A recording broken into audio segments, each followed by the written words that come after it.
Hey there, folks. Today at Mom's house, while we've been discussing socioeconomic disadvantage and the failure of infrastructure to support the disadvantaged, I was challenged to build a model for sustainable housing structures and to discuss. So, I wanted to touch on several ideas of sustainable temporary housing or shelter.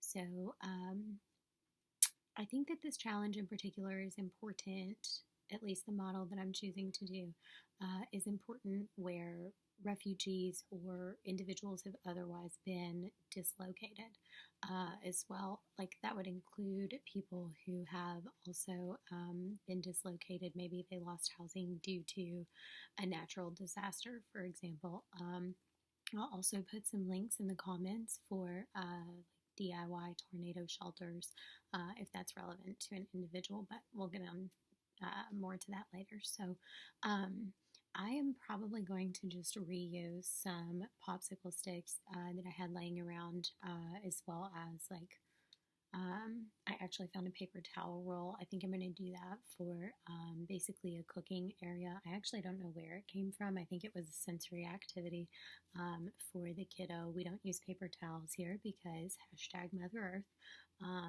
And so I will probably be using popsicle sticks, but I do want to talk about materials later.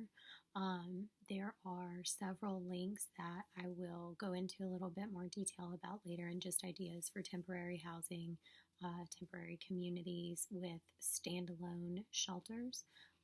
So I think I have a random wrapper laying around here as well. So I might do that as kind of like a roof or surface area covering to talk about like weatherproofing. Or I know I have some recycled paper strips around here somewhere because we did just have a holiday. So I want to use that probably to talk about bedding as well. I think that part, the bedding, and using things like paper or recycled materials and your choice of material is especially important for our homeless populations in more urban areas where homelessness is essentially criminalized. I think that the issue with assessing strengths and weaknesses, like we always do in these systems, is going to be that most individuals who struggle, at least here in the States, who struggle with homelessness or more long term displacement will likely have to keep moving. So the portability of a system is going to be important. For them, this is going to be more a focus for alternative solutions, like I said, standalone long term housing. So, I will put a link on in the description for some ideas for building actual communities for displaced persons as well. I think that it's more important for long-term displaced individuals to properly learn how to do things like fasten tarps or secure a few important belongings. I think that it's really helpful to do those in, the thermoses with straps, and then they have the lid that's basically a cup on top. You can do that, like attaching that to your belt.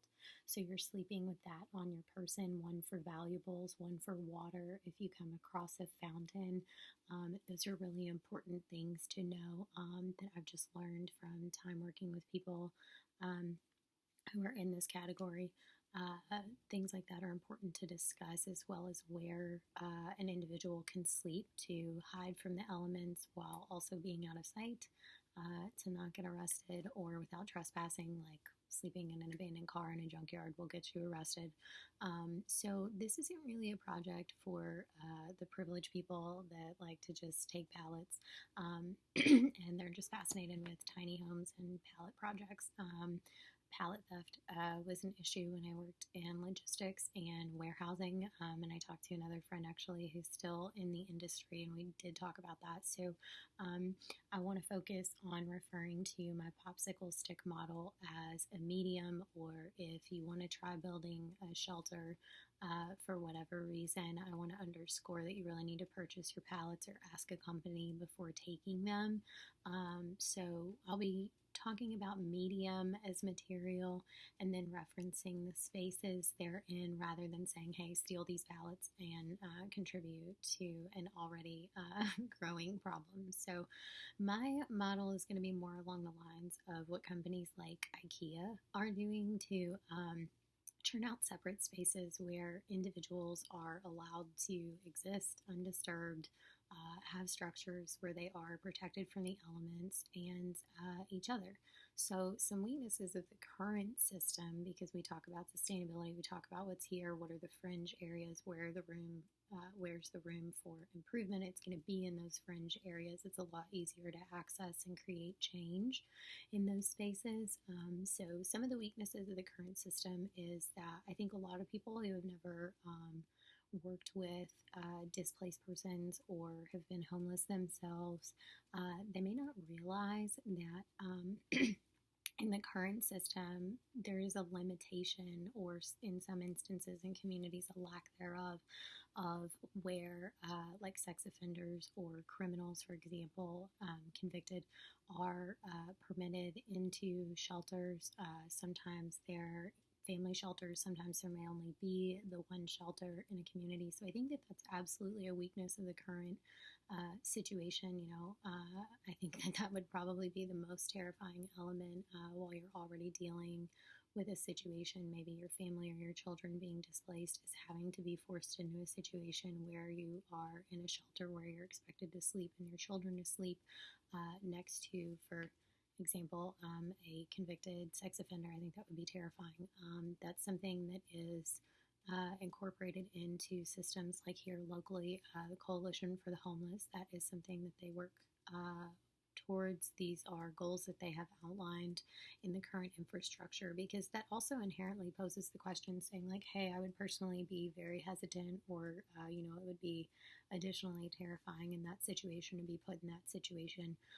It also inherently poses the question, do those people, criminals or sex offenders, or I guess in that case both, do they not have the same basic rights to shelter? So some food for thought, and I think communities of smaller sustainable structures, especially anything that is lockable, so think like small structures, large scale multiplication and zoning of a structure would be a more effective environment to house homeless and displaced people in communities, because this is socially handled, like judicially and legally, quite differently across the country and around the world. So what's also important to consider as part of the sustainability conversation here is the ability to reuse a freestanding shelter and keep them as simple as possible, so that, for example, displaced people can stay in the same place rather than the multi-use spaces like Salvation Army, or here we have Wayside locally where they have to leave each day and then come back. So the communities for the displaced populations would also allow room for like registration, obtaining or updating, maintaining whatever identification. So it would provide the ability to better allocate resources like medical care, food and water, as well as communal donations ready to be distributed to really help individuals, like to be able to reliably concentrate those efforts and to help individuals and families get back on their feet, get them connected with HUD, get them connected with what's here locally referred to as Section 8. I believe it's a federal thing actually, through HUD, as well as resources like Medicaid, KCHIP, KTAP, I think, Kentucky Temporary Assistance for Parents, I think. That's what I'll have to look into, but you know what I mean. You get the point, like getting easier access to public services, getting employees remotely dispatched to those locations. So I think that that would be a huge strength of having a structure and then having those structures organized within a specific area, so that people can lean on each other, people can access resources, they can get connected, and then they have that level of consistency as well, and not having to spend all day worrying about where they're going to sleep that night, for example. So Again, like I mentioned, I will put in the comments some of the ideas for communities, communal housing. Some of that even applies to like homeless veterans specifically. Um, so, I mean, all of these systems, though, that I mentioned, like the community resource systems, they all have their limits. And I think individuals do as well, honestly. I do believe that people have inherent value just by virtue of being, and so I think people and systems in this case both have limits, limits which are quickly met by having to tear down and start over every day, as well as the economic implications and limitations due to privatization, for example, of dealing with the issue. So I'll put in some of the ideas for reusable housing units. I think the strengths of the one that I'll be modeling are the ease of building, replicability, and the ability to do so if you have a solid location and materials with very little help, probably. I think that weaknesses would be questionable durability, depending on what's around the individual in need. Are they only using scraps? Are they having to dumpster dive? Are they having to source materials on junk day? Or is this something that another entity could help with resources that are more durable? So it's kind of an opportunity as well. For example, it depends on context too. Like, is this person war refugee, for example? Are they fleeing a violent situation? If so, there's no amount of wood, tarping, plastic bottles, or anything to cover to protect them from the elements, as well as protect them from violence, intruders, live fire, etc. So this is where going underground. That's kind of more the opportunity section, and positioning the remainder of a structure or stackables like crates. Some companies do throw out their crates. Some of them put them out for reuse, recycling, for other people to get. That's where like the stackables can really come in handy, as well as serving for storage, seating, tables, cooking areas, working areas, building sleeping areas that are raised, things like that. Those can really come into handy. And then also like kind of blending into whatever subterranean space, or maybe it's a concrete corner, something with cinder blocks, something far sturdier that may have the potential to protect from live fire of a certain degree, for example. So that is also kind of the threats area. You would have to have something that has a hard surface like concrete, or the subterranean would be ideal. So the threats are kind of covered when we assess the weaknesses of the system, but the biggest, I think, impact on the homeless or displaced populations would be any standing structure itself. Anything that's not, one of these standalone structures in like a sanctioned area, for example, because homelessness is still essentially criminal in most places that I looked up, like bigger cities in the United States. It is for us here locally. And it's important to mention, I think, that local organization here, again, Coalition for the Homeless, as well as some other resources like that, that show how people have improvised on structures already in place, connect people to resources. They do the homeless counts, things like that. Or like in Vegas, where there's essentially a whole city under the city. I'll link that in the description as well. Some of those folks, honestly, some incredible ideas in there for how to work with what's already in place, and then what they can bring into it for safety and food and shelter. So it's also important to note, I think, in this discussion, that homelessness doesn't look like what many of us think it looks like. So it's important to be clear that this is not a practical solution to just set up pallet housing in the park, right? I think that there needs to be safety in place for displaced individuals, which requires either portability and creativity, or better systems and infrastructure, as well as outreach. So I think this project in particular, the one that I'm going to model for you guys, based on my thoughts, feelings, opinion, and experience on the elements we discussed. My particular model would be more like for refugees or people, due to like wartime conflict, natural disaster, or for implementation in those smaller zoned communities, like for displaced veterans that I had talked about earlier. So I'll also put the USDA link in the description as well. They have some ideas on how to do similar structures for storm protection, which I think is another direction that something close to this project could take. So I have my popsicle sticks, and I'm just going to drip some glue, some hot glue. My glue gun has been heating up behind me, and I'm just going to lay them side by side to imitate any sort of material, or hopefully there's some kind of lumber availability, some company that is willing to spearhead that to maybe combat issues created by modern day society and to help solve that problem, right? And then I'm just going to keep going. Try to use as little glue as possible here since we're just doing a model, so a couple dots will hold it. And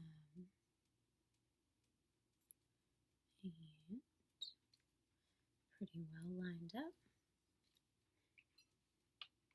And I think because scale is important as well, you know, not only when we talk about sustainability concepts, right, but when we are building models.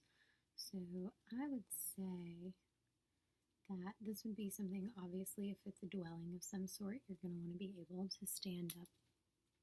You're going to want to be able to stand up in it. So I think that it would be an imperative for whatever type of material you chose for your building to probably be about, let's see what I'm working with here, maybe 8 to 10 inches to scale for a popsicle stick, because I want to be able to show something that's relatively representative in scale, right? So you would probably want whatever wall or side to be about 6-7 feet tall. It would also be important for a system like this, you know, you want to have a working area, whatever that's going to look like, for the individual or family in question. You want to have an area where you can eat safely.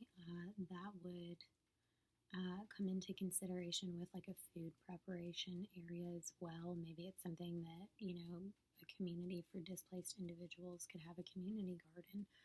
We already talked about the importance of those, so maybe there would be an area for like a wood burning fire of some sort. You would need a method for the smoke to escape so that it would not fill the structure, right? Let me put a bunch of these together as like panels essentially, and I will be back with you guys. I mean, you can see I did it pretty quickly, but I don't want you all to have to sit through all of that as well, so I'll be right back. So I put a couple of these together, and this is where it would be important to talk about, so we did scale, right? We said that probably a popsicle stick would need to be about 1 foot of material so that you could stand up in a structure. So this is where we would need to talk about positioning 2 pieces of material in an angular way. Right, it would be important to leave one side open because these, especially if you're using stackables or I guess even something like pallets, these can also function as hangers. So if it's hot and sunny outside, you can hang things off of here to line dry if you're by like spring water or something similar. I don't know if anyone has done any further reading onto homesteading things outside of what we've talked about here, but you know, years, little history lesson. Subterranean systems with spring water is how people used to fashion like forms of refrigeration. So that would be a consideration as well. You know, if you're close to spring water, you can wash your clothes or at least rinse them off. You can hang them on, you know, little racks here and then come back into your space. So you would want to be, let's see. Of course, I just have my phone.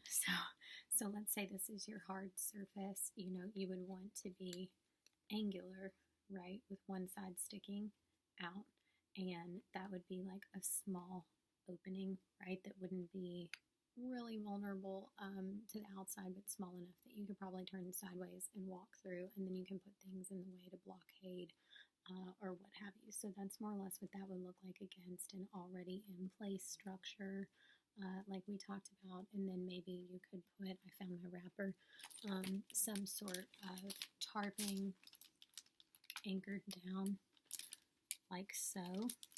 So we're a little uneven on our angle, right? And then you'd have some sort of tarping or weather mitigator out on the top, and then your hard surface would be this empty back area here. Maybe it's a concrete structure already in place, something along those lines. And then this hole at the top, you can also use where this is uneven to climb as well, so that this little hole at the top, you can take your covering, if it's something like a tarp, and you can pull it back when it's time to cook, so you can leave room for smoke to escape. And then you can roll it forward to protect from the elements or at nighttime or what have you. So I'm going to keep going because this isn't exactly the model that I'm following, but I just wanted to touch on that idea while I had put a couple of these together. So I'm going to probably go ahead and do 2 more, and I'll be back with you folks. Hey folks, so we're in the stage where I'm attaching some of the panels that I created. And I left this one a little uneven on purpose. You can see this isn't big enough for anyone to be able to get through. This will be the top, so it'll sit like this. And then you can have built-in hooks, like I discussed, as well as on the outer, if that's the thing that you would want to do as well. So the fastening here in my model, for example, is hot glue. I know some people use various clays, things like that, that become less malleable as they harden. They actually serve pretty well as sealants, so that would be a potential building material as well. So I'm going to get back to work on the spaces, and I'm just going to keep going around and doing the same so that there are plenty of opportunities there. So again, this is going to be sealed on the bottom with a little teeny tiny bit of room for opening on the top for hooks, or maybe a cooking area for smoke to be able to get through. Someone who's maybe on the smaller side like me isn't, or maybe not as mobile, that would be something to pay attention to as well. Personal ability, or you know, anything. Maybe someone's not mobile, maybe they're injured, maybe they're not able to climb. These little ventilations that you can open and close from the inside would be, I think, very important considerations for accessibility too. So I'm going to put the rest of the sides together, and I'll be right back again. So I just ran a line of hot glue on my bottom here, where my middle finger is the side, and I'm setting the popsicle sticks in that glue, and then I am reinforcing.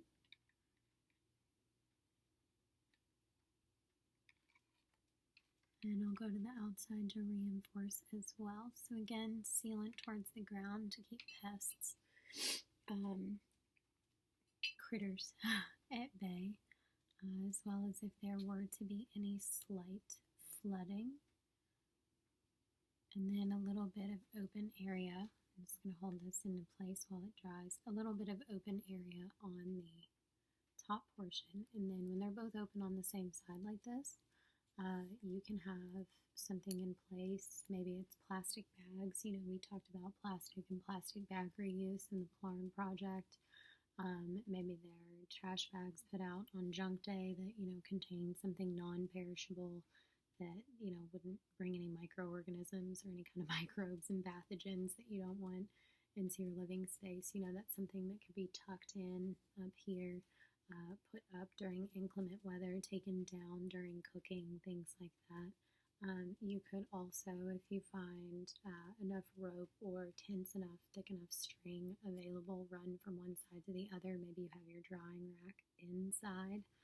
If weather's mild enough, instead of maybe a tarp roof, you can roll it back and just have it open, and then you have the privacy of the enclosed space. You know, you have the safety that that offers, but also a little bit of outdoors. Maybe you have the tarp, or maybe you have a harder roof on the top.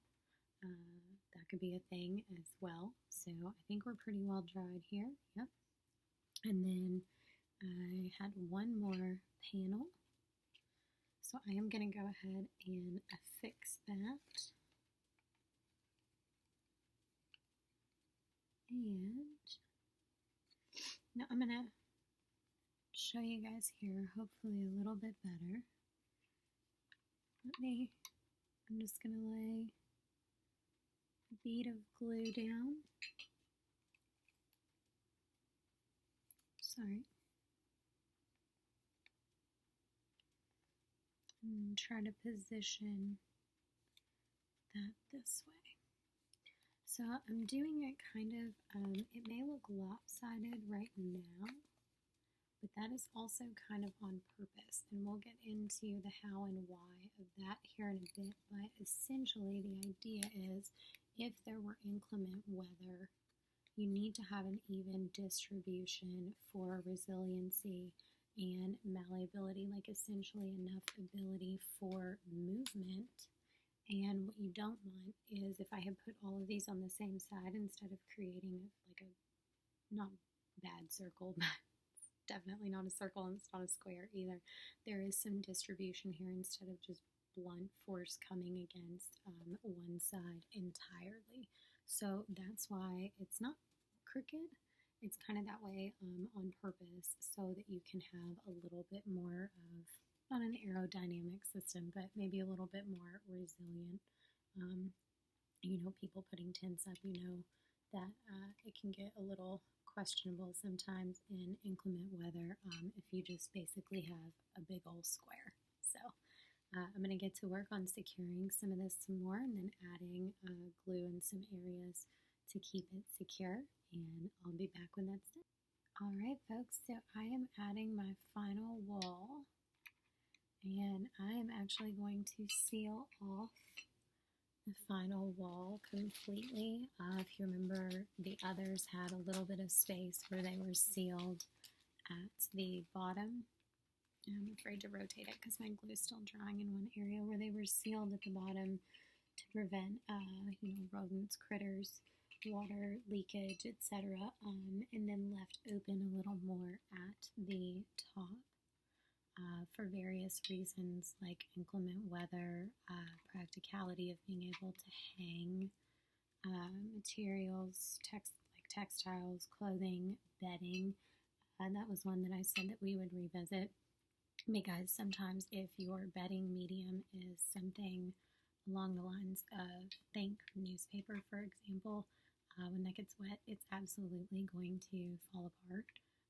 Things like Spanish moss for folks who live in the more southern states. It's pretty common knowledge that attracts mites, spiders, things like that. That used to be a bedding material. That is why that is not necessarily as practical of a solution. So just some food for thought there as well in consideration when choosing your materials for your various spaces. And as we talk about some of the ideas that others have implemented as well. So I'm just going to add some final touches of glue to keep everything sturdy. As you can see, it's not a 100% perfect fit, but it is sealed. And I'm just going to hold until that dries. So let me give that a minute. But again, as you can see, it's not a perfect square for the reasons that we discussed. The utility as well as resiliency against high winds, for example. So I'll be back and we'll talk about spaces, roofing, and then maybe using this paper towel roll effectively as a chimney. I apologize, folks. I was going back and adding some more glue like we had discussed, and I forgot to mention that I left space for a little like lifting door here that you can put back down and enclose, right, on your space. Because how else are you going to get in and out? So I felt like that was worth an honorable mention. And then while we are at it, I can take some of this. For example, we have to make sure that it's taller than our structure. And my scissors have gone missing, so we're just going to tear, hopefully, maybe not. There we go. It's always helpful to have essentially a smokestack in your house, right? In your dwelling structure. So in this case, you actually do want a little piece out of the bottom. If that were something that you were able to do, get a big piece of tubing so that you can have a space where you can cook something wood burning where it's not just open and exposed, and the smoke would automatically rise upward outside of the dwelling. Think a traditional fireplace, for example, how those work. The chimney is required for airflow. That would be something that I would want to put off in the corner, and then have a sleeping area on a separate side, just in case if that were a thing that you needed to use for warmth. You don't want to kick your bedding or blankets, if you're lucky enough to have them, into your fire. That would be obviously detrimental to the system. So I'm going to put a little bit of glue on the back of our chimney here, and we're just going to pretend that we are lucky enough to have found tubing of some sort that we would also have the ability or materials to cut a hole into for ventilation. Alright, so again, let me see if I can do that, show you all. So you have like a little opening where you would be able to do something wood burning. You have your door that you can open and close, and then fasten, right, if you wish, or it would be still enough that you can lift it up to slide through, get in, and then kind of just pull it back in against the ground. And we left room, remember, on some of the popsicle areas so that you could affix things to the top to hang, and then some of them in the bottom would be so that you can reach an arm through and maybe pull dirt or ground cover of some sort to function like a lock, right? I think you would hear someone digging at your space to open the door. So I think that would be a good thought or measure as well if you were in a desperate enough situation. So that's that. And then now we need to add a roof, some kind of roof to our deal.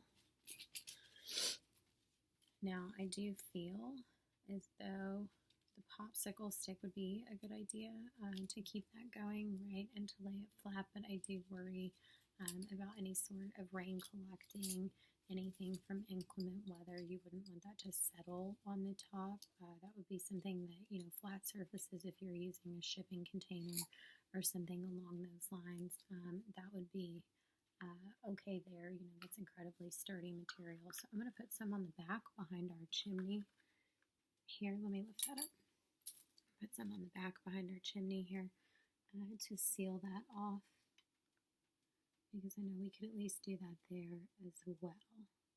Now, if you would like, this could also be an area similar to what we had mentioned for hanging things to dry. If you were going to have the opportunity to be in a location where you could access the natural resource of clean running spring water, for example. I know in one of the links that I did pick out before deciding to do it this way. And then some of it I am improvising a little bit, because that's a situation that when you are displaced, you're required to do on a regular basis. So it's kind of an exercise in that mental gymnastics as well, right? Well, exercise in empathy, which I think, you can never have too much, right? There we go. So that would be another, hanging things to dry if you would like. And that will secure our chimney. And I may keep this going. There are some, sorry, that's what I was saying. I'm trying to weigh out how I would want to. Maybe we could stack some Yeah, I like that idea. If you have one side that's level, but this side is raised, you could stack. That would give you enough of a grade to get some runoff. Maybe that would be an opportunity for rainwater recapture, as we had talked about. And then with your chimney and wood burning area here, you could always you would always be free to boil water as well if you chose, if that was something that a person was able to implement. Let me put some here.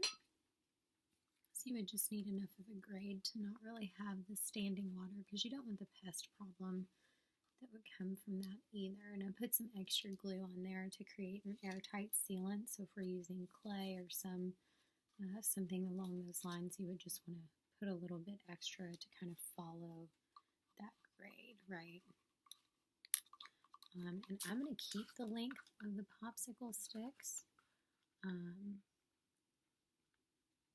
going to kind of layer them over each other a little bit as well. I am not going to assume here that for displaced individuals, a circular saw or something of that nature would be something that we would readily have available, right? Again, an exercise in empathy, thinking on your feet with the building materials that you have, because you can't have too much empathy. So I'm going to keep adding these and just going around with that grade, and I'll check back in when we are a little bit further. So I just wanted to check in. We're doing the same on the other side of our chimney now, and adding to the top of what we already have in place to create a sort of grade for the elements to be able to move off of our housing system, right? And I think I'm actually only going to stick with 3, because we want to move water away from that chimney. Maybe that's something that, we're only going to get access to that particular building material or tubing once. So I want to make sure that we move water away from that in more of like a, as I'm talking about it, I secured it wrong and pushed it back too far, as more of a stepping motion, which I will show you all here in just a moment once I fix the mistake I just made. And I don't want to put too much pressure on the door area here still either, because that needs to be able to open and close freely, but not super easily. You would still want to hear if someone was coming in. So I created like a step structure on the top here, if you can see, so that it would kind of feed down and then be able to roll off of these 2 pieces. And it also created more of like an inward grade on this side, and then upward, so it would be down on this side and then down on this side as well.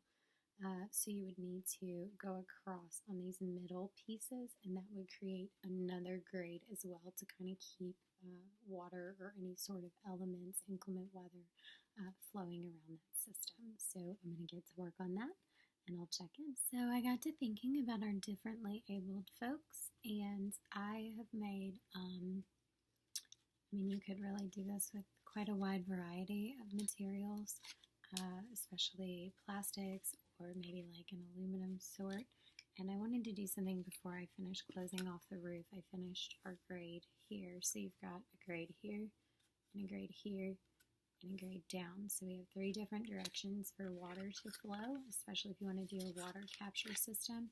And I have folded this over to create sort of an umbrella structure, and then it will essentially function as like a levering system, so that you can open and close a hood or ventilation to the chimney, as well as to portions of the roof. And as you can see, it fits right down in there.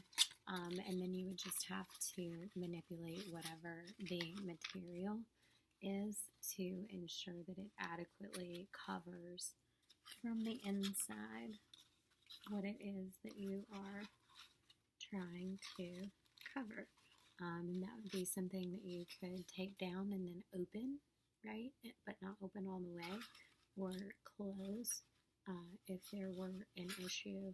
I think that what I would most likely do in this case, if it were me and building a dwelling, is I would go ahead and fixate it so that it's funneled out in a way, but it is still covered. I mean, it would seriously have to rain several types of sideways to get in, and then I'm going to fold this so that it falls into the downward gradient of the home, and maybe would contribute to water capture if that was something that I chose to do.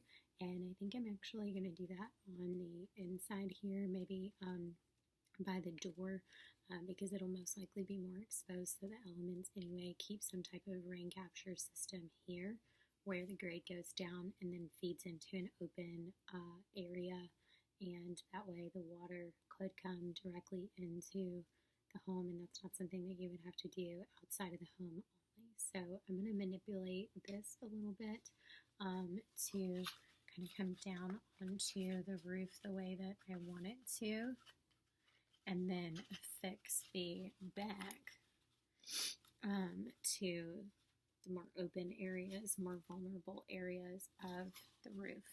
So we would act like that would be an additional sort of sealant. Let me put some glue down here to affix.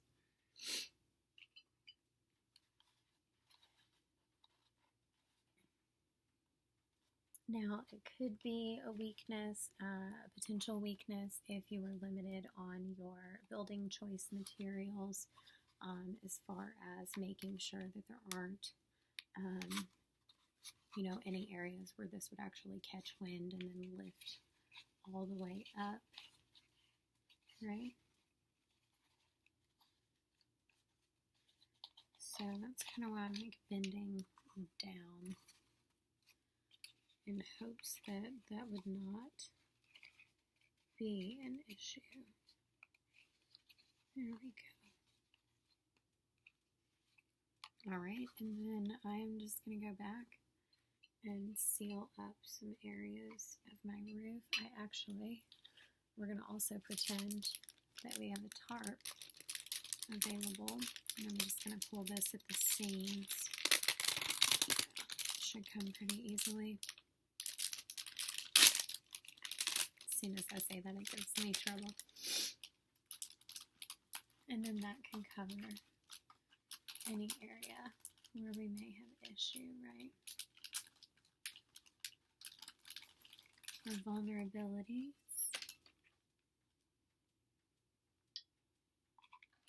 Without being too far overhanging or reliant on, wood or whatever the chosen medium would be there. All right. I'm going to fasten this to the outer area of the house as well.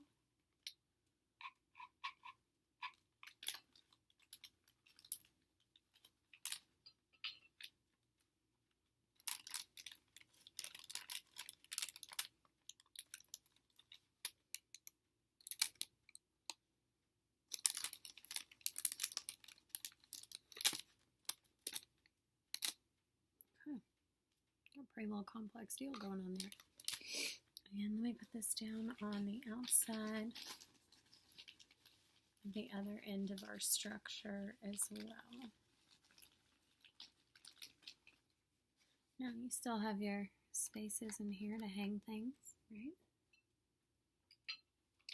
And we still have our door on the front where my hand is, so that you can lift for entry and exit. I'm going to assume that the style of project I've been explaining, this would be something where we don't have a wide choice of building materials available.